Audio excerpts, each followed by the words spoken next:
Madame, Monsieur, bonjour. Bonjour et bienvenue. Nous sommes au service de cardiologie du CHU Beni Msous. Nous célébrons aujourd'hui la journée mondiale de l'hypertension artérielle. L'hypertension artérielle est une maladie redoutable. On l'appelle le tueur silencieux. C'est une maladie qui touche de plus en plus de personnes dans notre société. Les experts s'inquiètent aujourd'hui.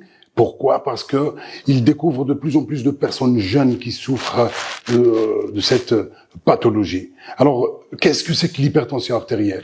Quels sont les symptômes de l'hypertension artérielle? Quels sont les facteurs de risque de l'hypertension artérielle? Est-ce qu'on guérit de cette maladie? Quelles sont les complications? Est-ce que les traitements sont disponibles dans notre pays? Le professeur Chetibi est chef de service de cardiologie du CHU Beni Msous. Il va répondre à toutes ces questions. Professeur Chetibi, bonjour. Bonjour Hassan.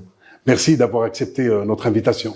Merci à toi et à toute ton équipe d'insister sur ce fléau, effectivement, de sensibiliser nos concitoyens concernant l'hypertension artérielle, le fameux tueur silencieux. Parfait. On est le 17 aujourd'hui, 17 mai, c'est la journée mondiale de cette maladie, de l'hypertension artérielle. Alors, professeur, pour commencer, qu'est-ce que c'est que l'hypertension artérielle? Alors, l'hypertension artérielle, c'est un facteur de risque, c'est une maladie, elle devient maladie lorsque les patients ont de manière permanente ou quasi permanente des chiffres de pression artérielle supérieurs à 140 mm de mercure pour la systolique et 90 mm de mercure pour la diastolique.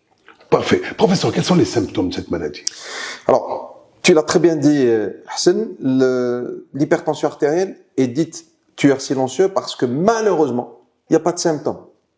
Et donc, pendant très longtemps, les patients vont rester complètement asymptomatiques et malheureusement, on va découvrir l'hypertension artérielle à la faveur d'une complication. Alors, professeur, d'où la nécessité de se faire dépister, n'est-ce pas? Tout à fait. L'importance du dépistage. L'importance du dépistage, l'importance aussi du diagnostic, de l'autodiagnostic. Diagnostic, voilà. Et donc, ce qui est recommandé, c'est au moins les patients de plus de 40 ans, lorsqu'ils consultent un médecin, il faut que le médecin, même s'il consulte pour des pathologies entre guillemets bénignes, mais il faut que le médecin généraliste check l'hypertension artérielle. Il faut qu'on instaure aussi chez les sujets de plus de 40 ans, au moins une mesure de pression artérielle par année. Quelle est la prévalence de cette maladie dans notre société, professeur? Alors, c'est une question qui est très importante, ça varie d'un pays à un autre. Il faut savoir qu'en Algérie, on a une prévalence à peu près 30% d'hypertension artérielle chez le patient algérien. Alors ça, c'est une étude qui est maintenant assez ancienne, l'étude SAHA, qui a été dirigée à l'époque par le professeur Merad qu'on salue. C'est l'un des pionniers justement qui s'est intéressé à l'hypertension artérielle à l'époque et qui a pu générer des données. Mais effectivement, on est un pays qui est classé à haut risque cardiovasculaire parce que nous avons beaucoup de patients hypertendus, beaucoup de patients diabétiques. Vous confirmez, professeur, qu'il y a de plus en plus de jeunes touchés par cette maladie? Tout à fait. Alors, l'hypertension artérielle, c'est aussi lié il y a des facteurs génétiques, certes, mais c'est lié essentiellement aux facteurs environnementaux. En effet, nous sommes de plus en plus sédentaires, nous consommons de plus en plus de sel, et donc une alimentation, une hygiène de vie qui n'est pas conforme à ce qu'il faut, et donc malheureusement, nous avons cette explosion de facteurs de risque qui est l'hypertension artérielle, le diabète, l'obésité, qui sont malheureusement des facteurs qui sont associés. Il y a d'autres facteurs de risque, peut-être ce qui fait qu'aujourd'hui il y a de plus en plus de jeunes, le tabagisme, professeur. Alors le tabagisme, effectivement, vous avez mis le point sur un des facteurs qui influence la pression artérielle de nos patients. Il faut savoir que le tabac, du fait d'une vasoconstriction qui va toucher les vaisseaux, va entraîner une élévation des chiffres tensionnels. Donc effectivement, le tabac aggrave augmente les pressions artérielles et aggrave l'hypertension artérielle chez les patients hypertendus.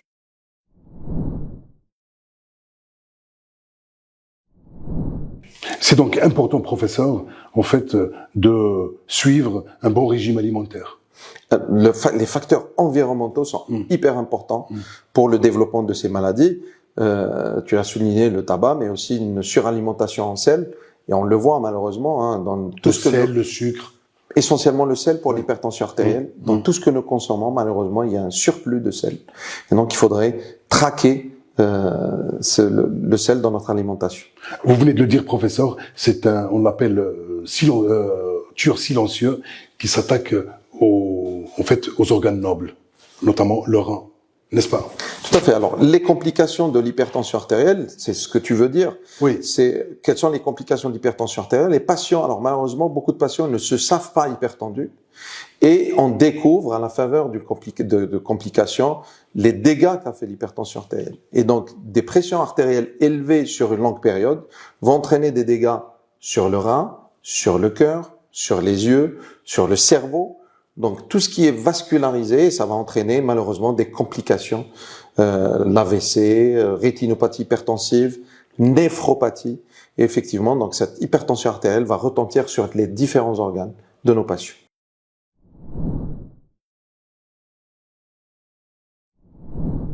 Parfait. Professeur Chetibi, qu'en est-il maintenant du traitement? Est-ce que les traitements sont disponibles? Alors, les traitements sont disponibles en Algérie. Tous les traitements de l'hypertension artérielle sont disponibles, encore mieux, ils sont produits en Algérie. Parfait. Donc ça, c'est un plus pour nous. Les dernières années, il y a vraiment un gain et l'industrie pharmaceutique algérienne a fait un grand pas en avant. Par contre, la problématique ne réside pas dans la disponibilité des traitements, elle réside dans l'adhérence thérapeutique. L'adhérence thérapeutique, c'est que nos patients, chez qui on prescrit ces traitements, retrouvent ces traitements en pharmacie, mais malheureusement ne les prennent pas à temps, oublient parfois, et parfois arrêtent leur traitement. Et donc on a un gros problème d'adhérence thérapeutique. On juge globalement, dans le monde, un patient sur deux est non adhérent à son traitement. Et donc ce problème d'adhérence est au premier plan en matière de prise en charge de l'hypertension artérielle chez nos patients. Alors, professeur, adressez-vous donc à ces patients. Que risquent-ils lorsqu'ils prennent pas ces traitements, professeur? Alors, Quelles sont les complications? Ce qu'il faut savoir, c'est que en matière de facteurs de risque, l'hypertension artérielle est le premier responsable des décès prématurés dans le monde. On estime 11 millions de décès par année dans le monde liés à l'hypertension artérielle. Donc, lorsqu'on ne prend pas son traitement, malheureusement, on va être sujet d'abord à un décès prématuré, c'est-à-dire à une mortalité. Deuxièmement, lorsqu'on ne se sait pas hypertendu ou lorsqu'on ne prend pas les traitements qu'il faut, malheureusement, on va être sujet à des complications cardiaques, cardiovasculaires, néphrologiques et cérébrales.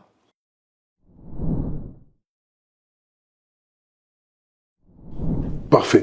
Professeur, donc c'est les malades qui se présentent ici, on leur prescrit des médicaments. Ces médicaments, professeur, quand ils sont pris à temps par les malades, ils sont efficaces. En fait, l'hypertension ne devient plus maladie une fois qu'on est traité.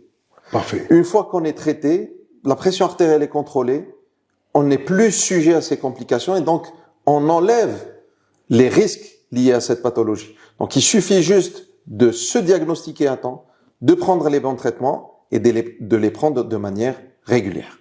Parfait. Professeur Mohamed Chetibi, comment prévenir l'hypertension artérielle? Alors, comment prévenir l'hypertension artérielle? C'est d'abord l'hygiène de vie, on l'a dit tout à l'heure.